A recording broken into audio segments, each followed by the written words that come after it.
days ago, when Kyle first asked me to speak here today, it was truly an honor and a privilege to accept his invitation. But within just a few minutes of accepting Kyle's invitation, I realized what an incredibly difficult task I had embarked upon. Kyle had asked me not just to make a speech, but to speak about the life of Amanda Franklin, and sadly, to speak of that beautiful life in the past tense. There truly are no words that I can say here today that can fully express the emotions and the sense of loss that all of us are feeling. And there is no one story that any of us can remember about Amanda's life that can adequately describe the impact of it on our own lives. And truly, I can tell all of you that there is no one deed, there is no one kindness that I can do or that I can offer that would adequately comfort this grieving family and this grieving husband today. All of us knew Amanda Franklin as a very courageous young woman. She lived her life on her terms, and there was no fear of the unknown in her at all. A generation of young women knew Amanda as a talented aviator and a world-class performer, and they looked to her as a role model and an advocate. Most importantly, those of us who were close to her, those of us who had the distinct privilege of spending time with Amanda, knew her as an incredibly loving friend who could easily brighten your worst day just by sending you a video of Rocky bounding through the snow, or sharing a funny story with you about Kyle's latest speeding ticket in the mountains of Wyoming. More personally, I will always remember Amanda for the radiance and the light that were so much a part of her personality. When I looked at Amanda, when I was around her, it was as if her blue eyes were literally glowing with the warmth and the depth of a personality that was way beyond her 25 years. Whether Amanda was hugging a child in an air show, which she did often, or playing with Jackson on a beach in California, or cooking a meal for Kyle in the kitchen of their home, she always had this radiance to her, and that radiance always made me smile. No matter where I was or what I was doing, no matter how bad my day was going, when I got that text message or that Skype call, it always brightened my day. And it was a wonderful thing. I could be sitting at a computer or working at some task, and those messages always started the same way. They always started, "Hey there." And it always made me smile and made me stop and think of how incredibly fortunate I was to have Amanda as a friend and to have her as part of my day that day. So, although it is an incredibly difficult task to think of Amanda's life as a memory, and although I'm still not quite ready to accept the fact that I've gotten my last text message or my last email from her, today I find myself returning to the notion of her radiance and the way that she lit up a room or lit up my day whenever she was around. There are some that may say that that radiance, that light, that precious light that we all knew Amanda for is extinguished now. And I disagree. The light and the radiance that so epitomized Amanda's life for me lives on today in each of us and in everyone whose heart she touched during her lifetime. We see it today, not just in the pictures that we'll see of Amanda, not just in the stories that we'll tell about her, We see it today in each other, when we smile at each other, when we remember Amanda at an air show, when we're just kind and loving to one another as we always should be. That is a part of Amanda that is alive and well in each of us. In the words of a very good friend of mine, Amanda has forever engraved our hearts with the timeless script of her love, and her light that we all knew her for will shine on in each of us for as long as we live, and as long as we cherish the memory of that beautiful young woman. So, Kyle, Jeannie, Matt, I want to thank you so much for sharing Amanda with us, for letting us see that joy in that light, and letting us experience it. And I want to thank you for honoring me by allowing me to be here today. And I want to thank all of you so much for being part of my life. God bless you all.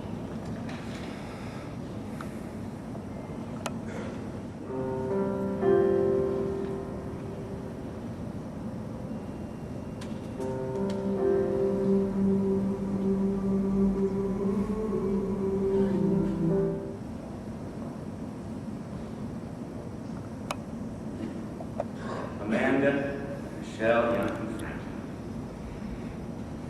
was born on March 14th, 1986 in Springdale to Jeannie and the late Bobby Young. She was a very accomplished gymnast, musician, animal welfare advocate, and aviation enthusiast. After learning to fly at the age of 16, she became an accomplished multi-engine and tail-wheel pilot. She became proficient in over 15 types of airplanes. As a little girl, Amanda traveled with her father, Bobby, to air shows across the country, and it was there that she was first exposed to air show wing walking and met the future love of her life, wing walker Kyle Franklin. She and Kyle started dating on May 22nd, 2004. The couple traveled the air show circuit with their dads as Kyle continued his wing walking career. They were married on October 18th, 2005, and along with her brother Matt, took over the multi-family air show business that their fathers left behind. Amanda had managed the brothers' air show sponsors and bookings since 2005. She became Matt's full-time announcer in 2007 and Kyle's full-time wing walker in 2009. Amanda was very patriotic, and she had the utmost respect for those who put themselves in harm's way in order to protect our freedom. She joined the Commemorative Air Force and also participated for several years in a World War II-style pin-up calendar to help preserve the heritage of our country's fallen heroes.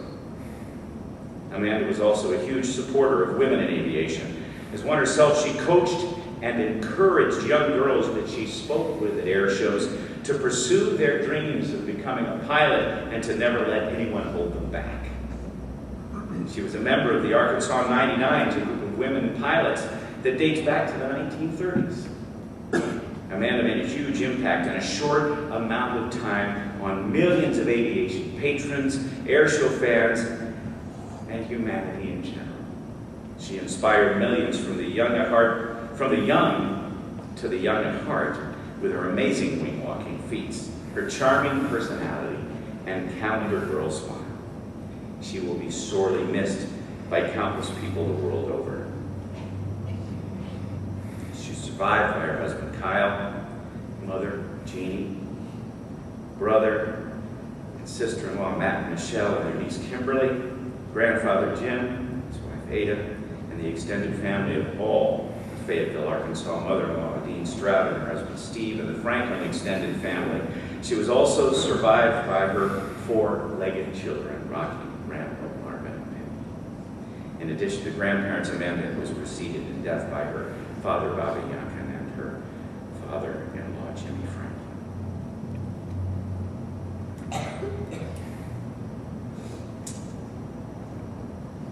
I thought I was prepared with what I was going to share with you. And I was telling Travis, every once in a while, God gets working on you pretty good and turns topsy-turvy what I thought was going to be appropriate. And I will only say that having walked down this road, that when my wife was about 2 weeks away from her death, some very close friends of mine suggested that I read to her the first 3 chapters of a book called 90 Minutes in Heaven. It was about a pastor who had been at a conference in Texas, I believe. That's right. He was on his way home, was hit by a semi, and was gone. He was dead for 90 minutes. And during that time, he got to go to heaven. He was brought back. He didn't want to come back. Because in those 90 minutes, several very, very important things happened. One of which was that he had a reunion with all the very, very important people of faith in his life. His grandfather, other people, some of whom were old. They weren't, in his words, old and as they were when they died, but older but vital and alive and welcoming him to that great place called heaven. He also said that he was able to hear all of the spiritual songs, the hymns, and the worship music that he had ever heard, all at one time, all with perfect clarity. And he also said that he was moving toward that light, that warmth, and that encounter with God the Father. I don't know if every word of the Bible written in Bible times was meant to be actually descriptive of heaven as it is or it will be for us. I don't know whether they're going to be streets of gold, but I have for the last nearly 4 years hung my hat on the hook that says no more pain, no more tears, and no more sorrow. And I also have hung my hat on what I have gleaned from the scriptures that say eternity is so far beyond our comprehension that this life is like that. And that Amanda, Jimmy, and Bobby, and my wife, and my daughter, and all of your loved ones who have gone to meet Jesus aren't even looking back. Because this life is like a blink of an eye. And they know that we will be joining them someday. We are all people of faith. We all turn on a light switch expecting the light to work. We all click the remote on a television expecting signals to come through the air and through the cable and through the wires and then through the air so that we can see these signals and communicate with our friends half the world away. We are all people of faith. And it is that faith that has sustained me and will sustain all of you guys. As we walk down the road of this life, and then eventually join those people who have kind of left us behind that don't even miss us, but will welcome us healthy, happy, and forever.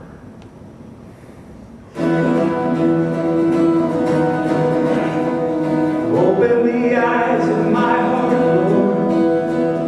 Open the eyes of my heart. I want to see you. I want to see you. Open the eyes of my heart, Lord. Open the eyes of my heart.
the eyes of my heart, I wanna see you.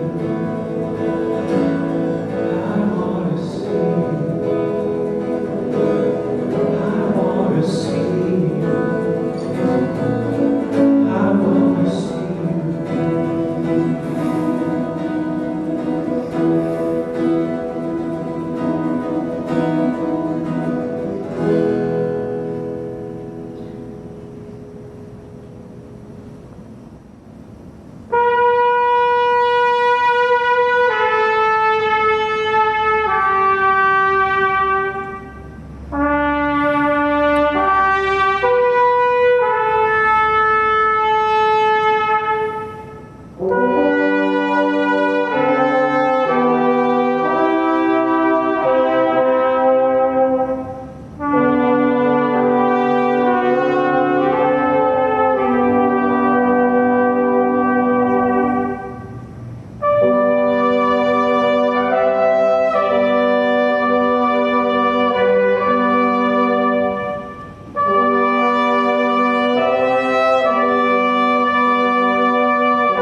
Behold, I tell you a mystery.